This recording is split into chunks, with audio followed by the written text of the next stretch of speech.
Chapter 3, Data Types and Structures. Joining strings together. Concatenation, joining strings together. Let's start. Strings can be joined together.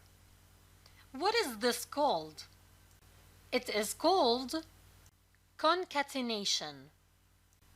To concatenate two strings, you would simply enter the plus sign. How does it happen? First, store multiple items of data. How do we store data? First name, David. The first name is a variable, so it is a box that we can store data inside. We stored David. How does the storing happen? It happens through this arrow, which is directed towards the first name. So we are telling the program to store David's name in this box. And as you can see, we have two quotations before and after the name.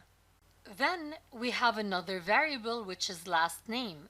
We stored Beckham inside of it in the same way. Also, as you can see, we have the arrow and the quotations before and after. Now we have a third variable, which is age. We gave it 50. As you can see, 50 doesn't have quotations before or after. Why?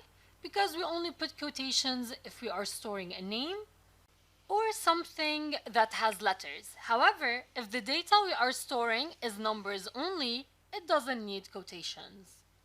Now we have three variables, so three boxes. Okay, the variable holds one single item of information. That means it cannot hold more than one single item of information.